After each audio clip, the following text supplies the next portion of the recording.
We get a huge Sean Monahan update as insider Dave Pagnotta reveals the newest front runner for the veteran forward, plus some other teams that could very well be interested. We got a lot to talk about on the Monahan front, plus a big David Reinbacher update as well, with a lot of back and forth on his status with Clutton and when he could come over to North America. All that and more on this episode of Habs Digest.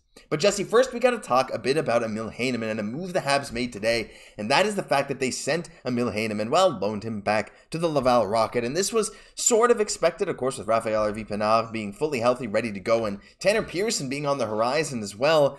Emil Heineman had a bit of an interesting stint this time with Montreal, and last time too. He has 6 points in 10 AHL games. It's clear that his shot is NHL ready. I'm not surprised they chose to send him back down. But at this point, I think just letting him cook in the AHL, we saw what he was capable of last year and even early this year. Letting him cook a bit more, mature like a little bit in his game. But I think long-term, he can really be one of those guys that is the first guy you call up, because his shot, I think, is, already we saw him run on the power play. I think it's NHL ready. I really like Emil as well, and I was really happy to see him come up. And for sure, this is some really good experience for him to come up. But, he's going to be well-served to go to the Laval Rocket. We're kind of surging right now. He's going to very much be a really welcome addition to that team. So it's going to be really interesting just to see him kind of continue to work, right? Because we know that even as of right now, we can see in the NHL, okay, he can kind of be like a serviceable bottom six type of forward. The only question right now in Emil Heineman's kind of career is, besides kind of securing that NHL job full-time, is can he become a top six sort of, NHL forward? Now, obviously the chances are against him. Competition is so steep in this league, right? But you can't rule out those possibilities. So really great time for him to get to the Laval Rocket, work on his game, and be ready for his next call-up. Yeah, 100%. I think he's shown, again, those flashes of what we wanted from him, and I think he'll show even more in due time. So, obviously sucks to see anyone sent down, but it makes a lot of sense for the Habs. Really glad to see RHP back in action, and hey, we'll just have to wait and see who's next to come back up, whether it's him or Waugh. There's still a lot of stuff going on in Laval, and that's actually a very good transition into our next topic, Jesse, because we got to talk a bit about, that's later, we got to talk a bit about David Reinbacher. There have been a few interesting talks about David Reinbacher recently, and if you guys were really paying attention to the Habs sphere yesterday, as Marco D'Amico tweeted, as Thibaut Châtel tweeted originally, Clutton went and acquired another young right-handed offensive defenseman. His name is Dario Sidley, 20 years old, right-handed shot. Could it be a coincidence of Clutton preparing for Reinbacher's eventual departure? Because Reinbacher was picked in the first round, already signed his entry-level contract. The Habs can recall him from Clutton at any point. But just before we started recording this video, Arpen Basu, who I believe is in Switzerland at the moment, shed some more light. He said to quell any speculation about the impact of Sidley on Reinbacher, Clutton GM and coach Larry Mitchell said they are on the verge of losing another defenseman on loan to them from Bern. This is meant to replace him, not Reinbacher. So they have a player on loan from Bern, and he's about to go back. Mitchell also said the Habs have not reached out to him about the possibility of Reinbacher leaving early, and when he asked Reinbacher if he was thinking about coming over after the season, he said he hasn't thought about it because he's focused on the season in Clutton. Now, for a little while there, a lot of the Habs sphere was saying, oh my goodness, he's coming over already. He's coming over very, very soon, at the latest at the end of the season.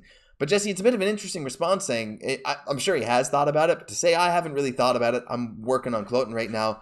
That team's in a bit of a bad spot. They're on the verge of relegation from their own league. What are your thoughts on this? Would you like to see Reinbacher over this summer? Because I know I sure would.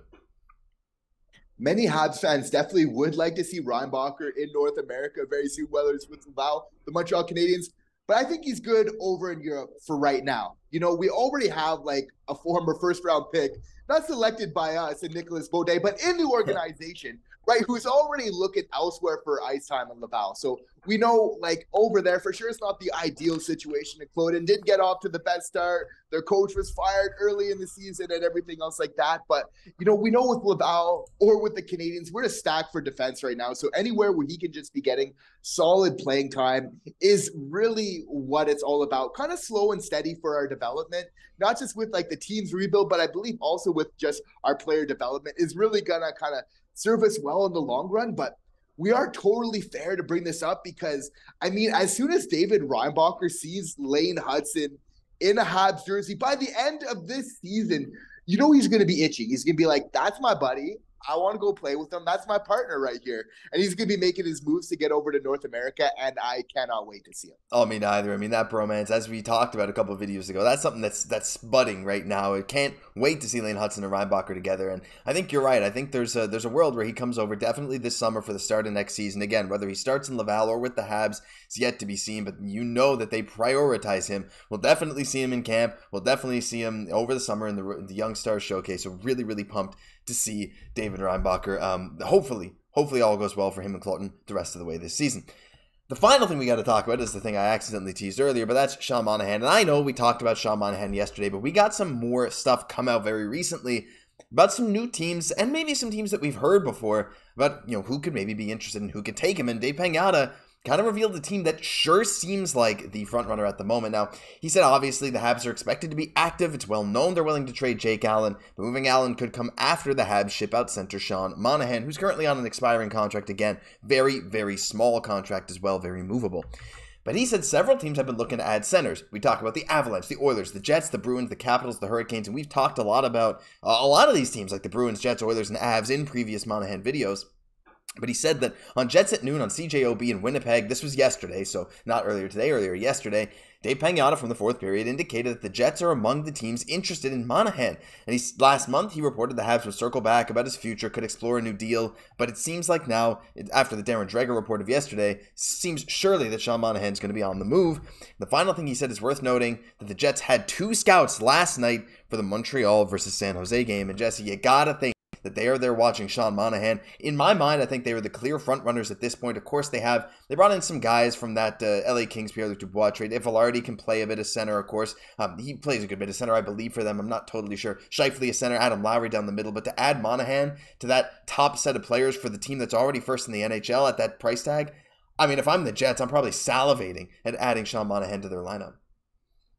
It'd be a smart move. If you want to be a contender, you want to be somebody this year, look no further than Sean Monahan for sure. He's that type of player. But what I find is of note in this report is that Pagnotta says that they're considering parting ways with Sean Monahan, and not that it's been a foregone conclusion, because for me, it's like we got to really do this right, because there's 2 types of hockey players. There's skilled hockey players, that just, that are good, that have skill, but then there's skilled hockey players that help to contribute, that win games, right? Players that contribute to winning hockey, right? So when you have a player like that in Sean Monahan, and you've realized that that's not an asset that you just kind of want to dole out for nothing, you definitely want to feel like whatever trade we're doing, if we do it, we need to get the value back that Sean Monahan does bring to this team. So it'll be really interesting to see. And, I don't know if a trade's going to happen 100%, because I know that Kent will really, he'll really need to be impressed with what he's getting, because I feel like he recognizes the value of Sean Monahan. Yeah, 100%. Obviously, like Sean Monahan is like one of the top players on this team. Of course, his point production, as we mentioned, has slowed in recent weeks, but when he's on, and he has shown his ability to play with any line, any line mate. He is the guy that can just fit in absolutely anywhere. And that quality, plus his amazing face-off percentage, plus his ability to slot in on any power play, anything, anywhere, basically. Every team is going to want him, as we mentioned. So there's going to be a bidding war for Sean Monahan at this point. You got to feel there is. And, of course, he mentioned a bunch of other teams. Like, you look at the Avs. Now, I've seen Landeskog is back skating, which is very interesting for them as well. I mean, I just hope Landeskog comes back healthy and plays again, honestly.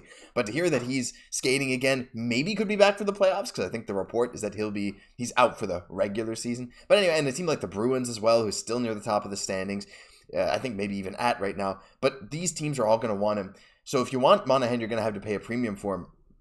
But Jesse, I want to talk about one more team before we end this video, and that's the Washington Capitals. It's a team that we haven't mentioned before. It's a team that, of course, Ovi has not been his usual self this season. You're seeing a pretty steep decline in Evgeny Kuznetsov. Their top line center right now is Dylan Strome, who has been playing very well for sure, but it's like the top line is Ovechkin, Strome, Wilson, then you got Pacioretty, who is now back, Kuznetsov, Oshie. You got to think if you're that team and you have the ability to add Sean Monahan, even if he plays your third line instead of Connor McMichael or something, that's another team that I think is maybe a bit of an underdog to pick him up. What do you think about putting Monahan with ex-Hab Pacioretty and maybe even having him on the power play with Ovechkin? Oh, with the Capitals and Ovechkin, as long as he's there, they're still trying to win. So adding a Sean Monahan would definitely be a solid win now type of move. And he actually is so important to kind of winning hockey games. You have to feel like if Kent Hughes was to trade him, it would probably affect, he's so pivotal to us, that he would affect like where we land in the standings, like for our draft picks, right? Like if we were to trade him tomorrow, we're getting a better draft pick by the end of this season, right? So does Kent Hughes want to do that to really affect this team's outcome, to make sure we're getting a good draft pick? Is that the type of message that you want to send to this young team, though? You have to feel like these are all questions that Kent Hughes is asking himself right now. Yeah, for sure. It's such an interesting situation. It's something that we've talked about a lot, and I'm sure we're going to talk about a lot more. But you guys love it. We love it. We love trade talk. We love when there's updates, hearing about trades. I can't get enough of trades. I know you guys a lot of you are the same way. But let us know down below. What do you think about Monahan moving? Are you still part of the camp that wants to keep him around? What do you think about him in a Winnipeg Jets or Washington Capitals jersey? We'd love to hear from you down below. But that'll do it for this episode of Habs Digest. If you enjoyed, leave a like, comment, subscribe to the channel. We're on the road to 15K. That would be such an amazing milestone. If you are not subscribed, check that button. Have you hit it? If not, hit it now. If you could help us out, we'd really appreciate it. I'm Josh Gosse for my co-host, Jesse Poirier. We'll catch you in the next one.